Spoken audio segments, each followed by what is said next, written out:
चलिए तो दोस्तों आज अपन बात करेंगे ट्रेडिंग वर्सेस इन्वेस्टिंग के बारे में कि ट्रेडिंग क्या होती है और इन्वेस्टिंग क्या होती है।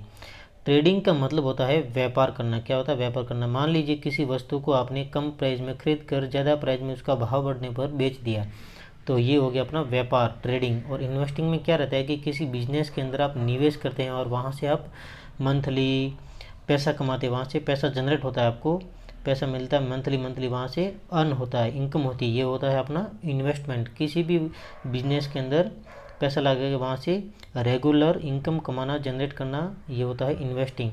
अब यही केस शेयर मार्केट के अंदर होता है। तो देखते हैं कि ट्रेडिंग और इन्वेस्टिंग में क्या क्या फ़र्क है। मार्केट के अंदर दो टाइप के लोग रहते हैं, दो माइंडसेट के लोग होते हैं। एक तो ट्रेडिंग माइंडसेट के लोग और एक होते हैं इन्वेस्टिंग माइंडसेट के लोग।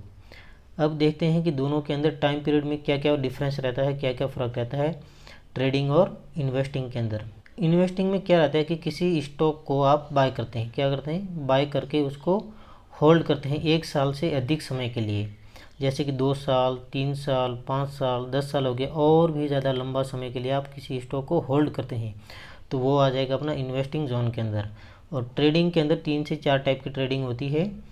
अपन देखेंगे एक एक के बारे में। फर्स्ट देखते हैं अपन स्कैल्पिंग ट्रेडिंग, फिर दूसरा रहता है अपना इंट्राडे ट्रेडिंग, तीसरा रहेगा अपना स्विंग ट्रेडिंग, चौथा रहेगा अपना शॉर्ट टर्म ट्रेडिंग। यानी स्कैल्पिंग ट्रेडिंग में क्या रहता है कि आप स्टॉक को बाय करते हैं कुछ सेकंड से कुछ मिनट के लिए, और वहाँ से प्रॉफिट कमा के आप उस स्टॉक को बेच देते हैं। यानी 1 घंटे के अंदर अंदर आप निपटा देंगे।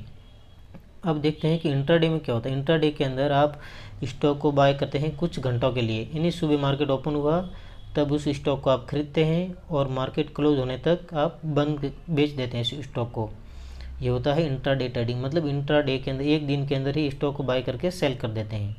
और स्विंग ट्रेडिंग में ये रहता है कि स्टॉक को बाय करते हैं आप एक दिन से कुछ सप्ताह के लिए, 2 से 3 4 सप्ताह के लिए आप किसी स्टॉक को होल्ड करके रखते हैं, तो वो आ जाएगा अपना स्विंग ट्रेडिंग जोन के अंदर।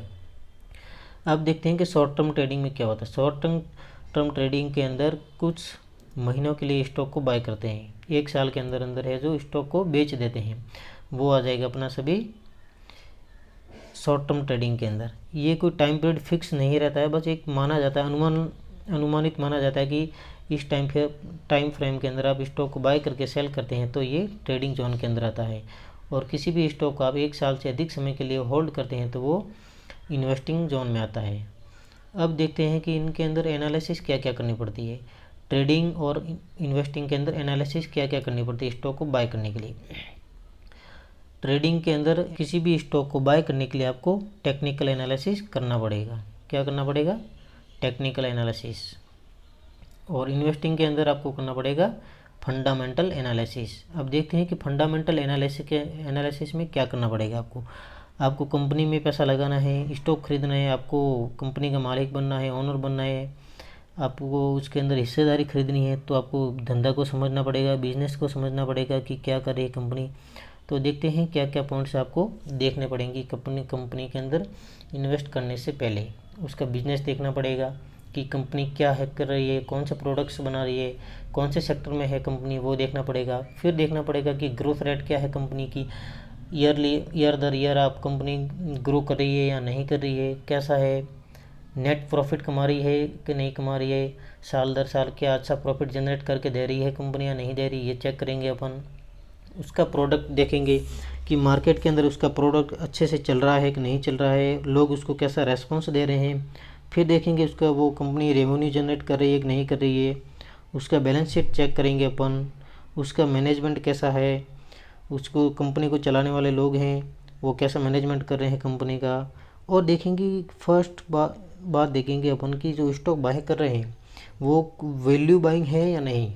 क्या 200 रुपये का कोई स्टॉक है, क्या एक्चुअली में वो 200 रुपये का है या नहीं है, उसकी एक्चुअल में वैल्यू 200 रुपये की है या नहीं है, क्या वो कहीं महंगा तो नहीं खरीद रहे हैं आप, क्या वो बहुत ज़्यादा सस्ता तो नहीं है, ये अपन को चेक करना पड़ता है कंपनी के अंदर लॉन्ग टर्म अपने पैसा डालने के लिए।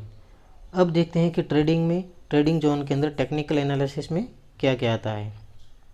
टेक्निकल एनालिसिस में ओनली आप प्राइस को देख करके शेयर्स को बाय करते हैं। प्राइस के उतार चढ़ाव को देख करके शेयर्स को बाय करते हैं और जैसे ही प्राइस बढ़ेगा या घटेगा तब आप शेयर्स को सेल कर देते हैं। बस ओनली यही रहता है।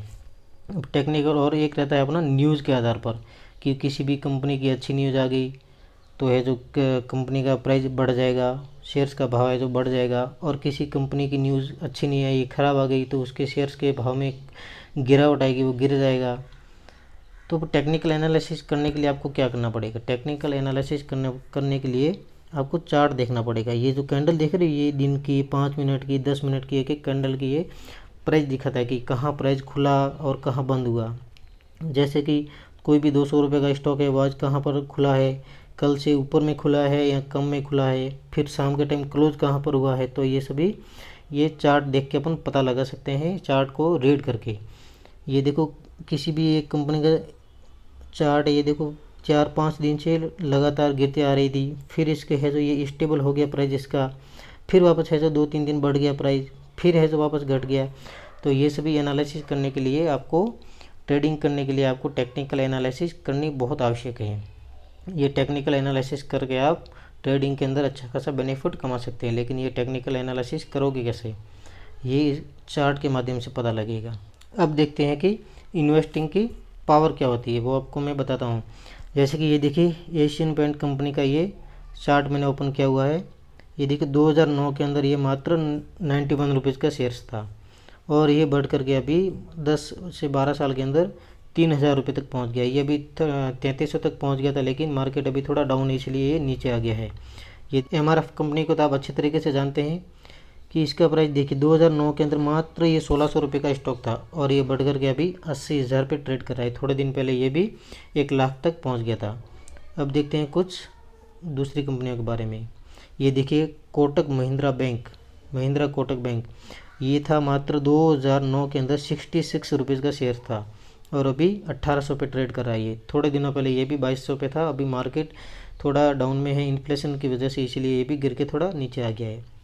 अब देखते हैं ये TCS का शेयर देखते हैं अपन। 2009 के अंदर मात्र 180 रुपये का था और अभी ट्रेड कर रहा है 3100 के करीब। ये भी 3500 4000 के करीब पहुंच गया था। यहाँ पे देखिए 4000 के करीब पहुंच गया था। मार्केट इन्फ्लेशन की वजह से ये भी थोड़ा डाउन में है। अब मैं दिखाता हूँ एक ताज़ा अच्छी कंपनी। ये मात्र देखिए 2020 के अंदर मात्र 16 रुपये का स्टॉक था, अभी 151 पे ट्रेड कर रहा है। अभी थोड़े 5-6 महीने के पहले ये भी 230 को पार करके आ गया है। ये होती है इन्वेस्टिंग की पावर। अगर आप भी मार्केट में सुपर बनना चाहते हैं तो हमारे सुपर लाइफ चैनल को सब्सक्राइब करें, लाइक करें, शेयर करें और ऐसे ही इन्फॉर्मेटिव वीडियो पाने के लिए हमारे चैनल को सब्सक्राइब करें। Thanks for watching.